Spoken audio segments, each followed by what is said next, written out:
जय श्री राम ओडावासी स्वागत मो यूट्यूब चैनल आपण मानक आउ एक नुआ सकाल को देखिपे बर्तमान आम महिमा गादी अलेख महिमा गादी जोरंदा आसीचु ये शून्य मंदिर आज अगिरा पुनई से आम आसीचु आम गाँव 6-7 जन आसीचु ये आम दी भाई अच्छा आउ 4-5 जन जाइए साढ़े देखिपे बहुत भिड़ अच्छी मेला ये स्टार्ट आर पट को अच्छी यहाँ मंदिर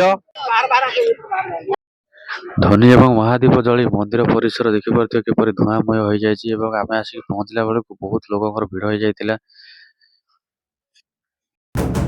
देखो एठारे बाबा माने ड्रम बजे किपर सुंदर भाव ध्वनि बाहर कर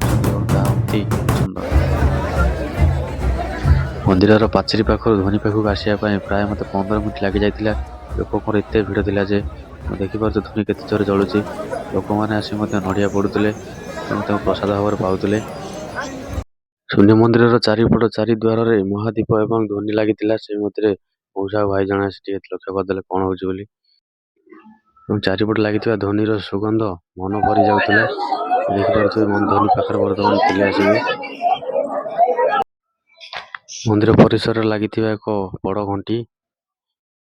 पिला कैमेरा देखिए मजा करदे शून्य मंदिर ठीक पूर्व पटे एक हस्तशिल्प मेला बसी जाइलु देखिपे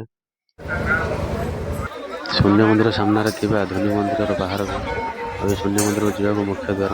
शून्य मंदिर को प्रवेश कर बाम पटे कांथ एक सुंदर कथा लिखा जाए प्राणीर दुख ठाकुर मनासिले निजर सुख मिलता है मो जीवन पछे नष्ट पड़ था जगत उद्धार हो देखिपे सत्संग विहार व सत्संग भवन जो सत्संग विहार मान मठ परिसर में महिमा अलेखर प्रसाद मिलूला लोक मैंने लाइन लगे प्रसाद आनी खाऊे आम लाइन छिड़ा प्रसाद आनी सेवन करूँ नीति मंदिर दुर्ग एटा मोबाइल आलाउ ना जोरंदा महिमा पीठर बाबा मानकर मठर मुख्य द्वार ये अखंड ध्वनि मंदिर मुख्य द्वार आम आसला बेलू ध्वनि लगी सारी बाबा आहुति दौले पूजा अर्चना लोक करुले निज नाम घी ढालुले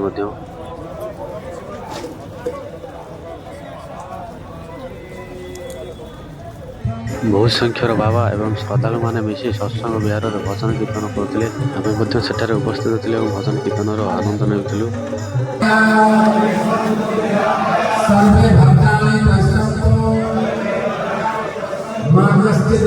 सर्वे